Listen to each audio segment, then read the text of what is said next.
What's one thing you're always willing to pay the extra price for? Motorcycle helmets.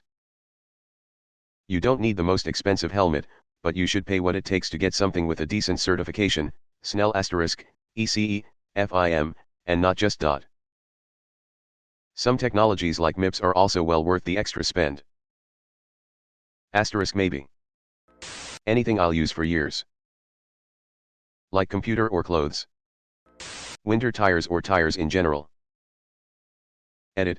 Wow, this kind of blew up. While I can't reply to everyone, I will do my best to read every reply. Thanks to everyone who have taken the time to read and reply to this comment. Work boots. Currently sitting in the airport for an egregiously complicated overnight layover, all to save $80. I'll always pay the extra $80 moving forward. Direct flights instead of cheaper ones with layovers, connections, or stops. A good plumber, water damage fucking sucks. A really good quality winter coat or jacket. To me, it's definitely worth the investment if you live in a country that gets cold winters. Here in Ireland it doesn't snow much in winter due to us being a small island, but we get very cold winters and very wet ones, so you get really cold rain. And #X200B. Paying extra for a really good quality, warm and waterproof coat makes such a difference if you're out and about a lot like I am. It pays for itself because it can last you years. And #X200B. I'm due a new one this year, got 5 years out of my last one and it's still good, but I've lost a significant amount of weight this past year and it's much too big for me now. Movers. Having them put your furniture in a truck, drive it to your location and put it in your new place. It's great not having a sore back when it's stressful enough to move. I live in Mexico. The national cinema chain, Cinépolis, often has 2 whole movie houses in each location.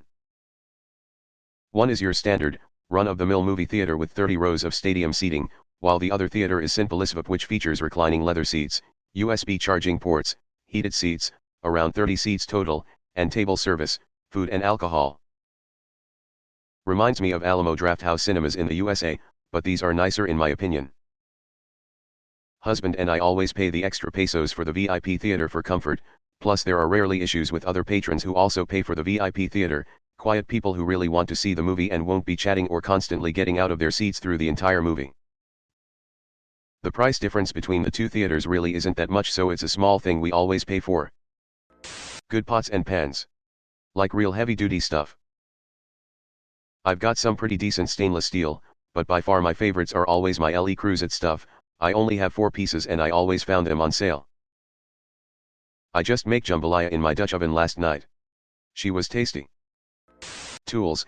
If you are earning a living with them, you want something totally reliable and is not going to break and work properly every time. They say a cheap man pays twice as much in the long run. I bought up a set of Ryobi power tools for work and for DIY at home. They are pretty good. But, when I was on site and found the batteries take 3 hours to charge. I don't have that kind of time. Also, the hammer drill didn't always hammer. I'm a Milwaukee boy now and I am completely satisfied. TLDR, always buy the best that you can afford. Headphones. Never going back to anything cheap. Hobby supplies. Every hobby I've ever tried has some real dog shit entry level gear that most people either buy and grow out of really fast or don't realize their potential particularly quickly and lose interest. However, if you buy/rent quality mid-tier stuff to start out, you end up with a much better experience overall and progress much faster and get a truer reflection of the hobby.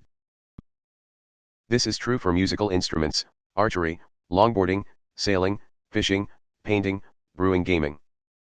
Running shoes. If you're serious about running, pay for best shoe because your knee's going to thank you. Tattoos from an artist that knows what they're doing. My glasses. I have one lens that's Coke bottle in size, and if I don't go for basically all of the features and a good frame, they're going to be uncomfortable as fuck for the 2 years until my insurance helps pay for another pair. My time. I used to always try to save money while traveling until I realized I was wasting hours and adding stress to my life. Sure, the bus is $100 cheaper, but it's 3 hours longer, doesn't leave when or from where you want, and is a miserable ride. Pay for the flight. I've seen this shift with little things too. Splurging for an Uber if it's make my trip simpler, or even paying to have something done in my apartment building. We have laundry and cleaning services, if I'm stressing about getting it done. It's nice to save money, but not at the cost of being a miserable ball of stress. Edit, I just eventually came to view stress and wasted time as a cost even if it doesn't necessarily show up on my balance sheet. Electronics, it's better to pay 50 more bucks than it to break the next day. Toilet paper. Nothing worse than cheap toilet paper. Movers. But you might not be paying extra in the long run. For 100 bucks, USD, plus I tipped. 3 guys moved my whole 27-foot truck in 3 hours. Everything in the room I needed it in. No dinged door frames or walls. Heavy shit upstairs. Trying to get friends with pizza and beer to do it sucks for them, and it sucks to even ask. I always recommend movers because it's pretty cheap to load/unload. And makes your life 100x easier. Holidays or short adventures with friends. Sushi. As a lady with rather generously sized boobs, I'm accustomed, and happy, to pay through the nose for a really good bra. The difference it can make to my day is worth every penny.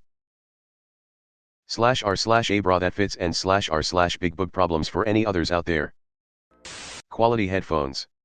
I cannot stand having bad or cheap quality headphones that either break all the time or sound terrible.